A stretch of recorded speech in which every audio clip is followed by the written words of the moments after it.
Plant App automation jobs get started with triggers.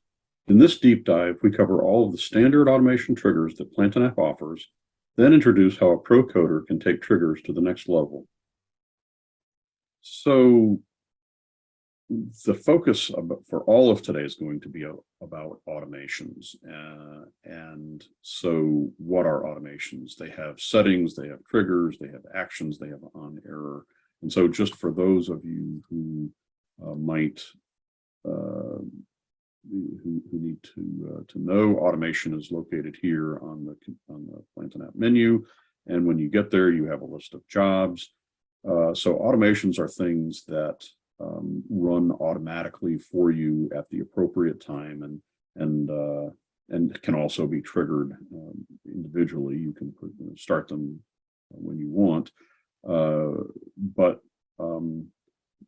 it's just bits of code that are going to run at the appropriate time, and that's what we're going to talk about today. What's the appropriate time? We have a variety of triggers that can get these things started, and then once they start, they act on your behalf. So if we were to do a new job, they have 4 sections: the settings, which are things like the job name and whether they're in debug mode. The triggers define when these things get started. So we're going to spend all our time in here just as soon as we get a core job set up. The actions are what happens when a trigger is raised. And then finally, on error. If something goes wrong in your actions and it raises an error, you can add actions in this section that will execute and let you get a hold of the error.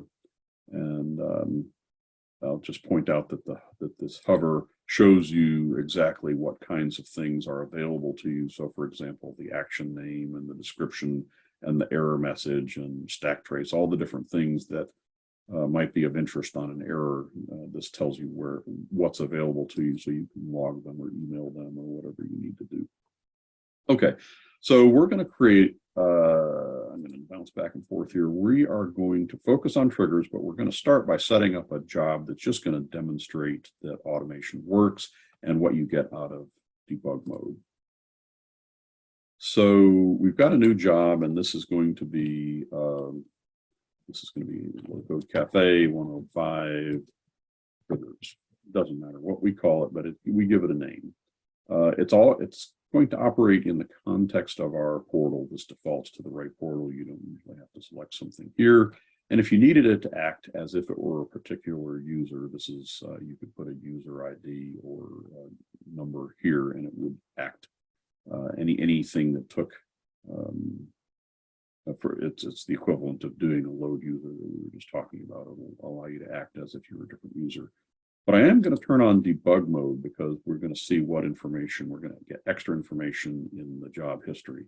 Typically, you wouldn't leave it in debug mode once you get it going and developed, but this will provide some extra information to us. We're not going to define any triggers. That's going to be our focus here once we get our job started. But in our actions, I am going to create a token. This token or variable is going to have our job name. So we'll create a job name token and give it the value of LCC 105 triggers.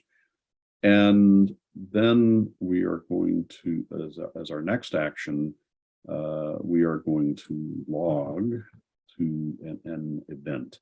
This will go to our event log and it'll be visible to us.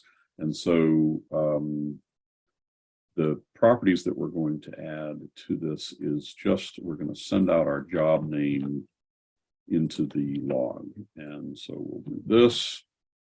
So just 2 very simple actions that we're going to do, and then we will save it. So now we have our job LCC 105 triggers. If you click in on it, you'll see that you have the ability to run it now. Let's go over what else is there. When is it going to run? There are no active triggers, so it's not going to run automatically. It's never been run, and there aren't any triggers, but there are 2 actions. So a little bit of summary about what's going on. I'm going to click run now and get it to run. And now we see that the last run was today at 10:16 a.m. and it was successful, meaning no errors. We can look in the we can see two evidences that this ran.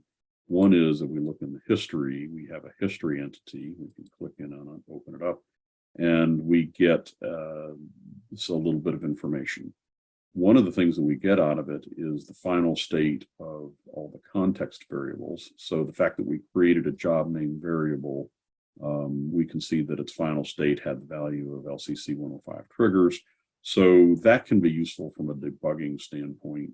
You can see what your variables were. Because jobs run in the background and you can't see them, this is one way to tell what the job was doing. You can create context tokens, and then you can see their values when it ends. The other thing that we can do is we can look in the logs, and I'm just going to open this up in a new window. Because we did the admin alert, we can see that we have our job name and it shows LCC 105 triggers. So the job, this is just proving the job ran, right? So whatever we want to send to the Autolog, we can. So we've created a job and it runs if you click the button, but now we're going to start to dig in and see, well, what do we get if we do triggers? So we'll edit the job and start assigning triggers. First of all, there are 4 different types. There are things that happen at the app level. There are things that happen at the database level, the things that are related to time, and things that are related to users. And we're going to touch all of them if we have time today.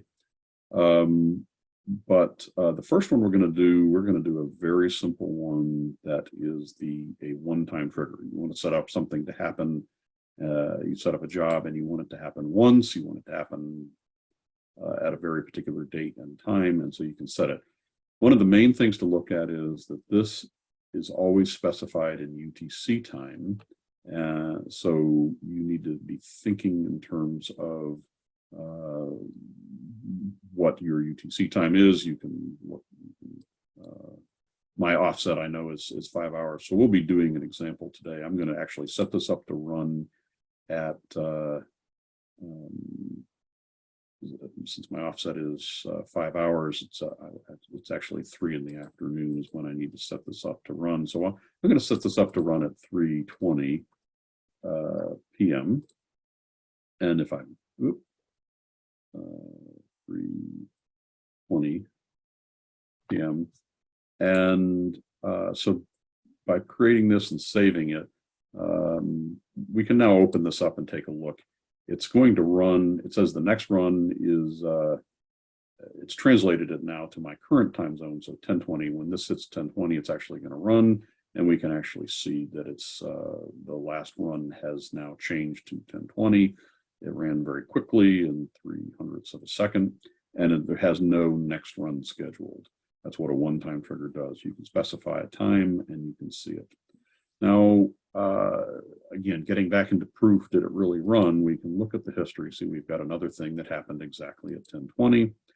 And as we look at the information that we get there, it's kind of interesting because now we get a trigger type. We can see that the trigger type that ran was called one time, and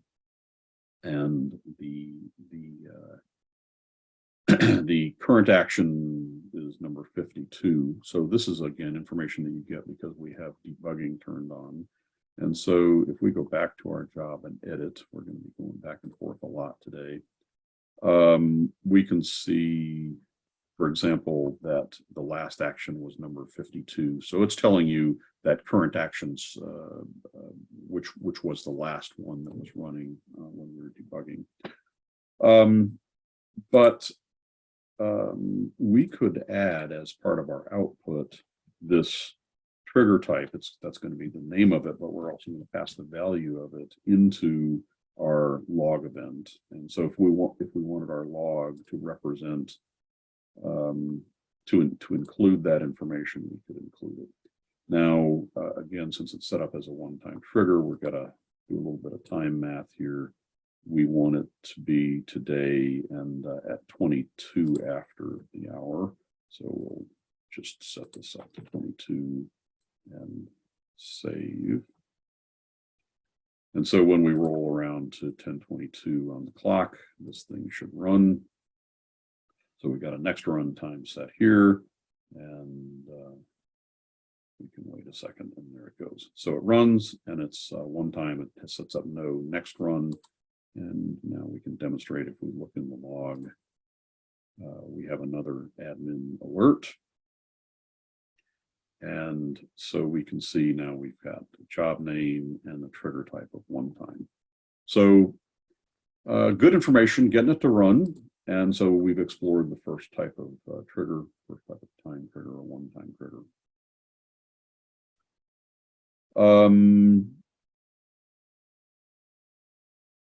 Keeping track of where we are, we've done the one-time trigger. Now we'll go on and talk about the repeat daily. So this is this is something that runs and then gets scheduled again for the next day.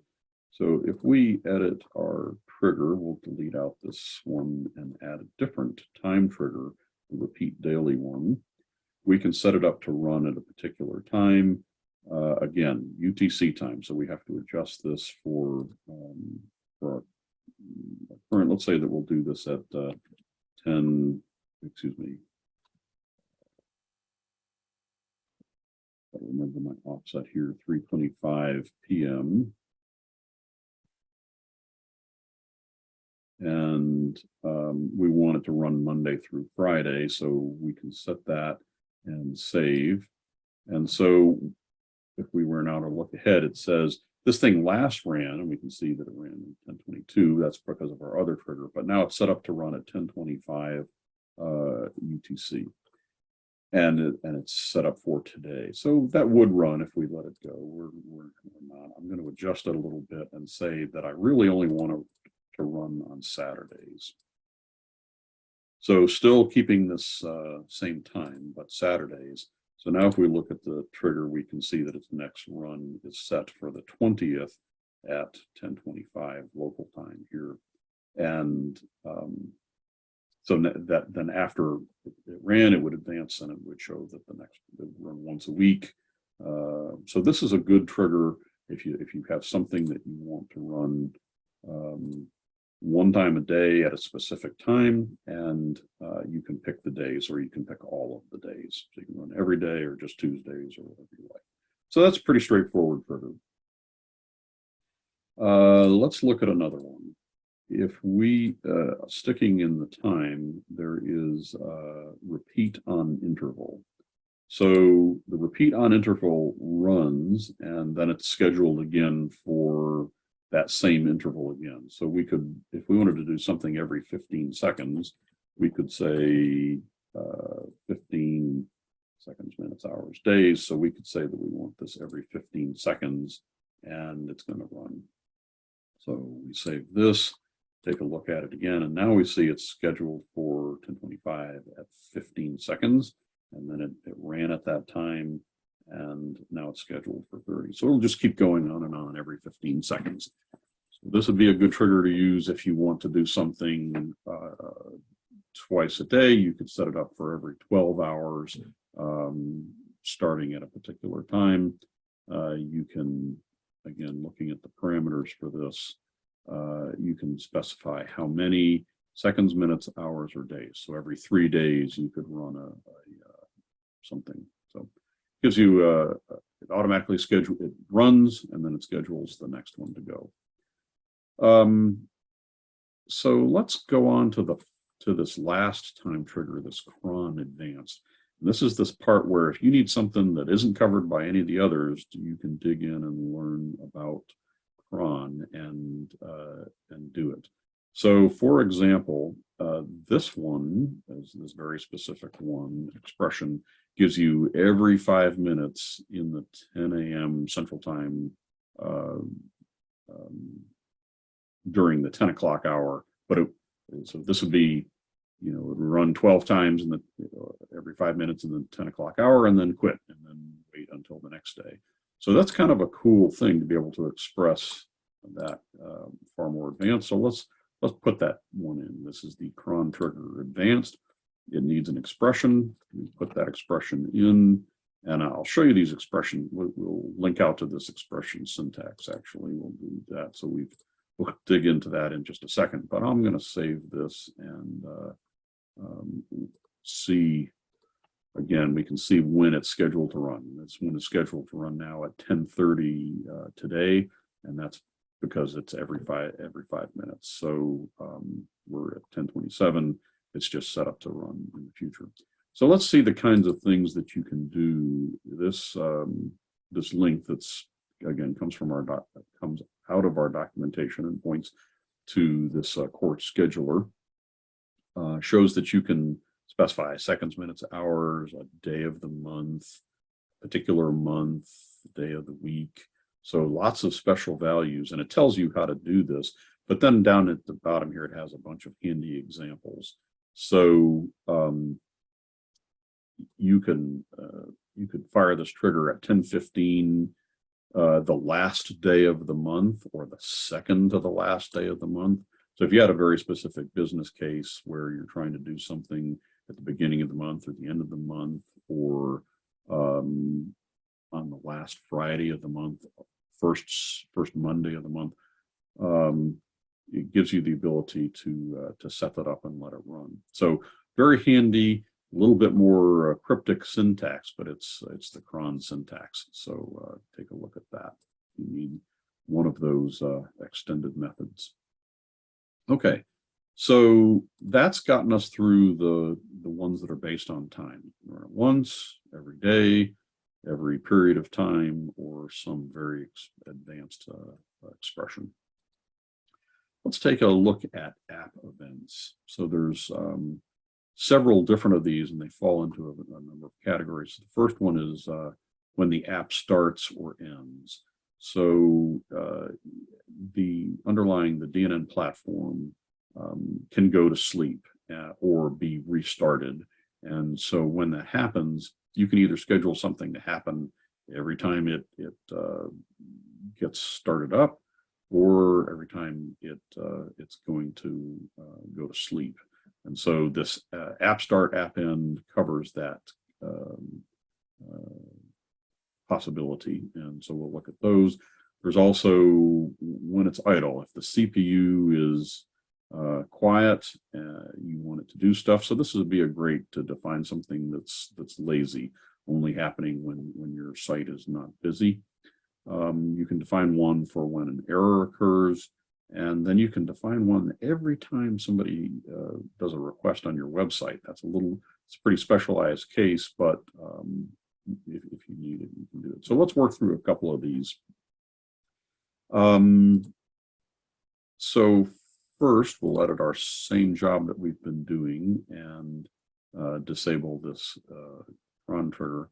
Actually, before we do that, I've talked through now this Cron Trigger, and so we see it actually last ran on 10:30 as it promised, and then it goes on to 10:35. So that Cron Trigger is working. Okay, so we'll delete that one out and add a new one. We're on app events, and we're going to do it based on app start. So in fact, it fires once after an application start or restart. And so if we were to save this now and take a look at it, you'll see that it's not scheduled to run at all. It has a trigger, but it's not scheduled because it's not based on time. If we were to come over and force a restart, we can restart the application. And when we do that, then once the application does a restart, this should run. And I don't know if you saw it, we can find it here. But if we take a look at it now, we can see it ran at 10:31:02. It's when the thing happened to restart.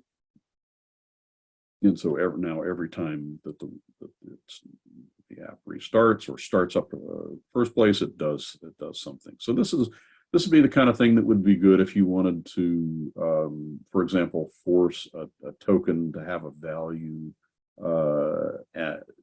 Assuming you have a globally cached token, you could, when the app starts up, you give the token its value, and then anytime it gets used from that point forward, it would come from cache and be very, very fast. Whoop. Yeah, if we look at logs here, we can see that this thing, it actually did run when the app restarted. We can, and yet we, in some cases, the trigger type doesn't actually get a value. Looking into whether or not we can make that happen. It should have said that it's an app restart or an app start was the thing, the trigger that triggered that. Patrick, take a note. Okay. So that was app start, and app. I'm going to delete that one out and move on. That was app start. You could do it app end as well. I'm going to move on to talking about app idle because it has these additional parameters that would be useful to understand. And I hadn't been working with the product for about 7 years, and I hadn't ever used this one. But again, this is a great case when you want something to happen lazily in the background. For example, if you need to send out some emails, but you don't want to do that when your server is really, really busy, you could do it this way. So, for example, you could say that you only want this to do it when the CPU is less than 10%. You want to send out, let's say, every 5 seconds, you want it to send out a new email. So that would be, 12 a minute.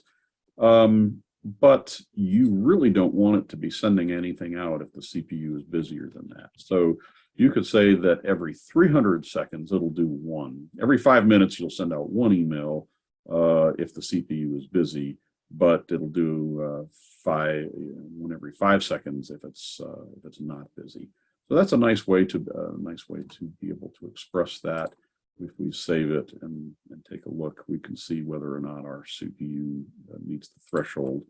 So one went out at 10:34, and then again, it should happen every 5 seconds if the CPU is quiet. I don't have any way of knowing when the CPU is quiet at this point, but we're seeing it's not happening. Right? It would happen every 5 minutes. 300 seconds would expire. Let's make a change to this to just kind of prove the point that it is working. We'll bring the CPU threshold much higher, so it'll basically force it to run based on the time schedule. So it should go out every 5 seconds now because CPU is under 50%. So I think pretty useful functionality if you wanted to find something that's lazy. Cool. So again, you can do it on app error, and then let's do, well, begin request, end request. So every time somebody hits your website, just the act of browsing to your site would trigger a request, trigger a job to run. So if you have something that needs to check, I don't really quite know what a good use case for this is, but if you wanted to monitor the site overall.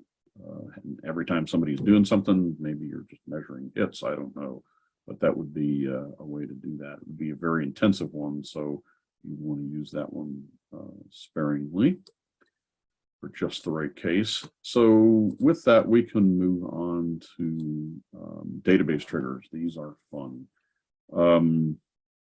I guess if you're a little nerd-like and you consider database fun.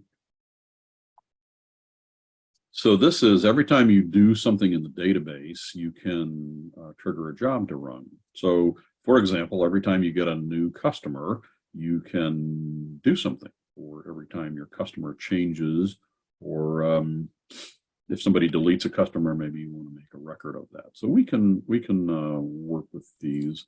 Let's take a look at our site. I'm going to find, actually, I'm going to do this a different way. To take a look at our entities, and I have some customers here, some contacts rather. So I'm going to go take a look at our contacts page. And so we have these customers here that are listed, and this is in our customer, or rather our contact entity. And one of the properties is name. So let's say that we want to do something every time we get a new contact. Well, we can change our, we'll get rid of our test job here. We'll get rid of this app idle trigger, and instead we'll be into database. So every time there's an inserted customer, rather contact, we just pick what table we want to watch. So we want to watch app contact, and it's going to create a trigger that fires when something is inserted into the table. And it also tells you that you automatically get column names as part of that. So, for example, name is going to be available to us as a token. And so in our logging here, we can say new contact name.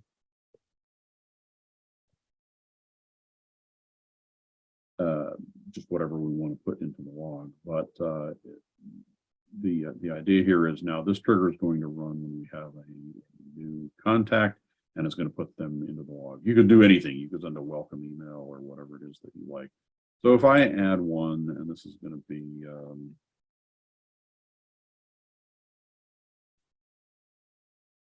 add Mr. Pratt here to the to my contacts. If I now go and take a look at the logs, we'll get an added an administrative alert, and it says that new contact Tom Pratt was added. So now every time we get an insert, we get an activity on our job. We can see that it was last run, 10:38. So we can tell that it was run. And then interestingly, if we look at our history, because we have debugging on, we get to see everything. So we can see that the name value, I didn't provide any rating or city. We could have, but we can see the on-DB trigger worked. And then we also get this thing called row JSON data. So it's showing you all the values. It's giving you all the values that you could use that to work with JSON if you wanted to get all the values that came from this new inserted record. So lots and lots of stuff, and that history, that debug mode is helping reveal what's available to you to use. Okay, so that is the first of our triggers on database insert. Let's say different use case. We want to know every time somebody makes a change to a customer. So we can look at our database and say on database update. And this is, we're still going to point to the contact table, but this is going to be every time you update a table, and you're going to get values like column name before. So what was the name before the change and what was the name after the change? And so you'll be able to use that in your job. You can see what the changes were or if there were changes. So in our case, we can say that the contact name was changed to name. And actually what we need to do is say before. So we're going to use the before token and the after token to say that something happened. So we'll save that, go over our database and make a change. I'm going to change a couple of things here. Well, I'm going to change his name to Thomas, and we now go and look at the logs and look at our most recent event. We get an alert that says contact Tom Pratt was changed to Thomas Pratt. So we get an output there. If we go back and edit this again, we're doing an update and provide a city name, but didn't change the name. We're going to see that if we were to look in the logs, we're going to still get our output, but it's not going to make a lot of sense because it says contact Thomas Pratt was changed to Thomas Pratt. We're watching the whole record, and any change to the record, whether it's the name or not, is going to trigger that job to run. And so we didn't, our logging only captured the name, and really anything could have changed. we look in on the history, you can see that we have these before values and after values. So you can see the name before that and the name after, and it didn't change. But if you look at the city, the end city was Duncanville, but the city before, if I find it, was blank. So we really had a change of city, not name, and we logged it as a change of name. So that's a little logic error or illustration that this update trigger works on the whole row. Any change on any property in the table is going to trigger this to run. But there's an answer for that. Before I go on to the answer, I wanted to point out, you got to be careful when you're using database triggers not to set up some infinite recursion. You can crash your server this way. So if you were to, we're doing an update query. If we were, if our action was to do an update on the contact table, then after this fires one time, it's going to fire again. And every time it fires, it creates a new update. So it's going to keep firing and firing and firing. It'll go on forever. So you, this warning is very important to read and think about. Don't set up something that's going to infinitely cause your trigger to run. So we're going to not do a database update, but instead we're going to use this other variety, the update column. So update column, we're going to pay attention to the same one, but now we're just going to pay attention to the name column. So if you change a city, it doesn't care. You can use commas to, or semicolons to list out a lot of them that you want to change. We're just going to watch name. So now if we go in here and change the city from one thing to another, we're going to find that the trigger doesn't run at all because it's not watching the city column.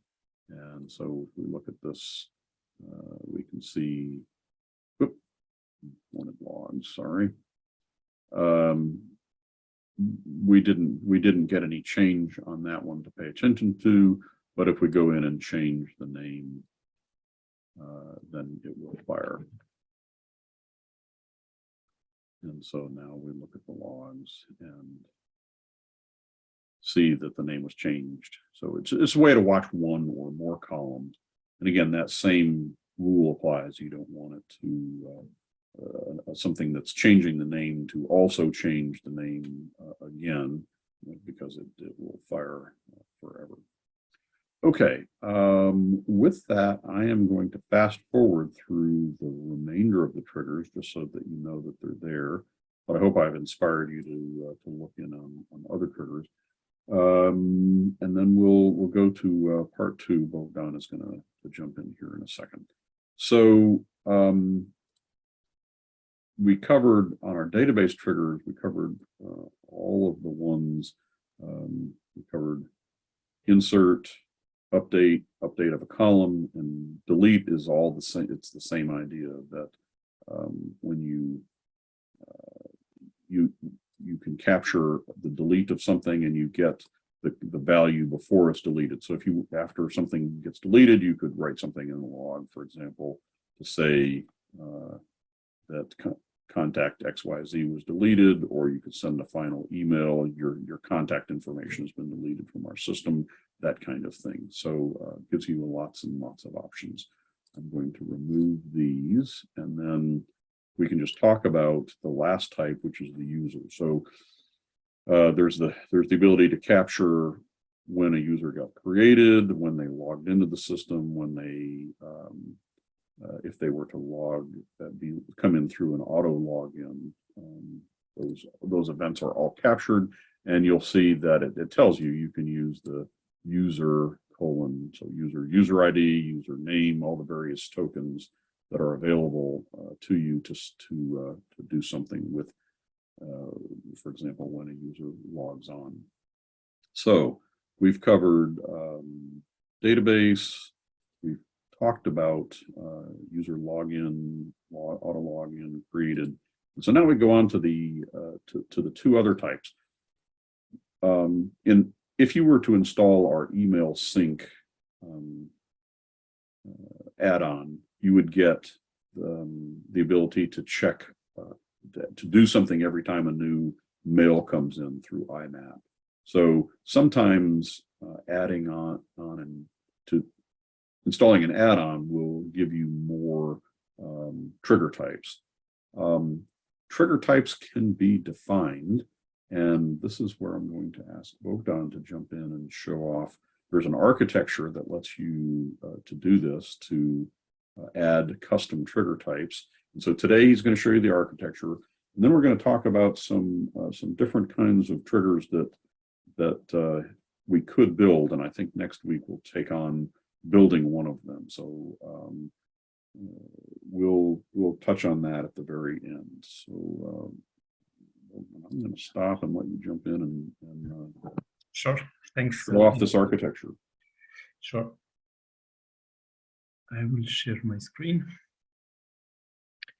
So as many things inside Plant and App, we have many interfaces where professional developers can extend the platform. So one such example, you see my screen all right, the one with the automation. Yeah. So we've already covered through a couple of videos how you can create new actions, new fields in the form. So same applies with triggers. So I already did a simple example here. It's not working, but just to illustrate the purpose. So for example, I created a new trigger type where I want to observe the file system. So every time a file change, my automation file, so I can do something with that file. Maybe send an email notification, or maybe do some processing on the file. Like for example, creating thumbnails for images that are uploaded in a folder. Okay. So this new type of triggers that you create will have various parameters, as you've seen, and then of course behind the scenes you have the code that executes, connects this job and then executes the actions. Good. So just showing you a bit on the architecture. So this is let's say a topic for professional developers.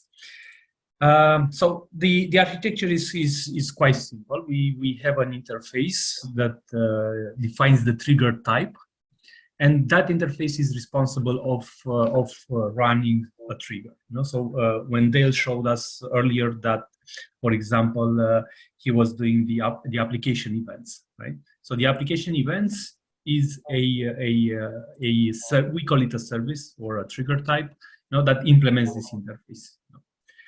So potentially, professional developers could implement their own interfaces to define a new behavior when a job triggers, right? And here, for example, are all the services that are built-in automation. So you've seen app events, you've seen database triggers, you've seen the time events, you've seen the user events. So for each class of triggers, types of triggers, there is a service that knows what to do with them. So there's a very simple architecture, and I will show you also the configuration files. Let me this other screen. Good. So behind the scenes, let me bring this. Behind the scenes, same as with most of our extension points, that are driven from configuration files, right? So here I'm in the config folder. In the config folder that lives on disk, so it's desktop module. So there's a path where you find config files. So same would be for actions, and other types. So in this folder, you have everything that can, through configuration, can extend the platform. So actions, for example, are here. So actions specific to just to the automation are in this folder, and other stuff. Today we look at the trigger services and triggers. So let's start with the let's see, triggers. Let's start with the triggers, because here I've already created an example. So let's look at the file system. This is the one that you see. So just by creating this configuration file, I got something new to appear in my list of available triggers. And what I did here, and maybe it's worth comparing it with, let's say, maybe not the app events is too simple. Let me find one that has parameters as well. So, for example, the database update that Dale showed. Make this JSON. So, for example, this is the configuration for database update. So it has an ID that uniquely identifies this trigger. Some help text, and then this is an important part because here it links this trigger to the service that knows what to do with this trigger. So basically this is on database update, but this service knows what to do with this configuration, right? And then the parameters that you've seen in the UI. In my example with the file system, I created a parameter to select the folder from a list. So just by providing a couple of information here, I got to display a dropdown, and because I said the data source is the porter folder list, it got populated automatically for me. So in itself, you can create triggers. Anything that you put in that configuration will just appear here. You want 10 parameters, you put 10 parameters, and things like that. What happens afterwards when the automation first runs, first loads the automation screen, the backend logic? It goes through all the triggers and calls that method that I showed you, this install method on every trigger. Now, what install means is different for every trigger type, right? So for let's see, for the app events, let's look at this. What does install do? So on install, it just collects them in a dictionary. So then it can, when it attaches to the ASP.NET events, so then when something happened, oh, sorry, this is the idle event. Oh, okay. The rest are, I think, should be somewhere around here. Yeah, like all these events, so this would be like a custom business logic that would be specific to each type. So basically, every time so you see, for example, with this app events module, we do an HTTP module, so we monitor all events. So when something happens, we fire the jobs that use the triggers. And each would be specific, like let's see another simple one, the user events. The user events, it will just register to the events from the platform. So whenever a user event happens, this trigger service knows that, oh, these are the jobs that I should fire because they use this trigger, right? So in my case, I think I started a new one, but I don't have anything in here, so now I'm creating a folder watch service, and the first time automation would run, we'll call this install method. And the trigger info is just the configuration that you see on the UI. Is this configuration here. The trigger info will tell me which folder was selected, for example, and what job is attached to. So then I will do my logic here to start a file watch on that folder. And when the system notifies me that a file has changed, in turn, I will look at this trigger, at this job ID, and say, okay, job, you now should execute with these parameters. So as you can see, it's pretty easy to start doing this. It's not a complicated architecture. Behind the scenes, we take care of wiring everything, so developers don't have to. Very nice. So I've put out on the chat, and this is something that we'll continue discussing on in our campfire this Friday, but a challenge for Bogdan. We could next week he's going to try and take on one of these, actually completing one of these triggers. So we could do a file watch trigger. Another idea would be to do one that is watching a database and looking for a specific value, right? So if you're looking for the status to change from new to in progress, or a trigger to watch when a database update happens and the value of a column changes to the value of some other column. So there's those are a couple of challenges that, or ideas that we've come up with. But if you have a trigger challenge that you'd like to suggest, we would love to hear from that. So you have a chance to vote on that today if you want to put it in the chat, or otherwise come to Campfire on Friday. We can talk about what kind of challenge we should put in front of Bogdan for next week. Good. Bogdan, anything else for today? Oh, we do have a question about the install entry points. Yes, so the question is from Roberto. Do the install entry points fire every time the application starts? Yes, every time the application starts, this install is being called, and actually every time you update the trigger, right? Because you are creating a trigger, and at that stage, or you are updating a trigger, at that stage, the service needs to know, oh, there's a new trigger, I should install it, or there's an update to the trigger, I should see what is the schedule now. Maybe it runs under different conditions. So yes, every time the application starts or a trigger gets updated, this install method will be called to do the setup for the trigger. And that is a great question. If you have one, or we have a couple of minutes to answer. But yeah, I can see this. I mean, again, kind of going back over it. This is I think we're calling it pro code kind of topic. That it's a place where somebody can make something very easy for a no coder or a low coder to use. So if there's something specific in your environment that you want to test for, it could be even an outside service, or watching the price of a stock, or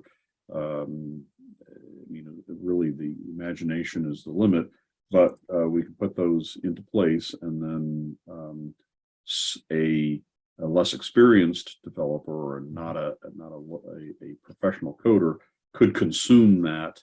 So you could have a stock watch trigger, and just say, okay, I want to watch the price of the stock, and do something when something happens. Really quite powerful. Yeah.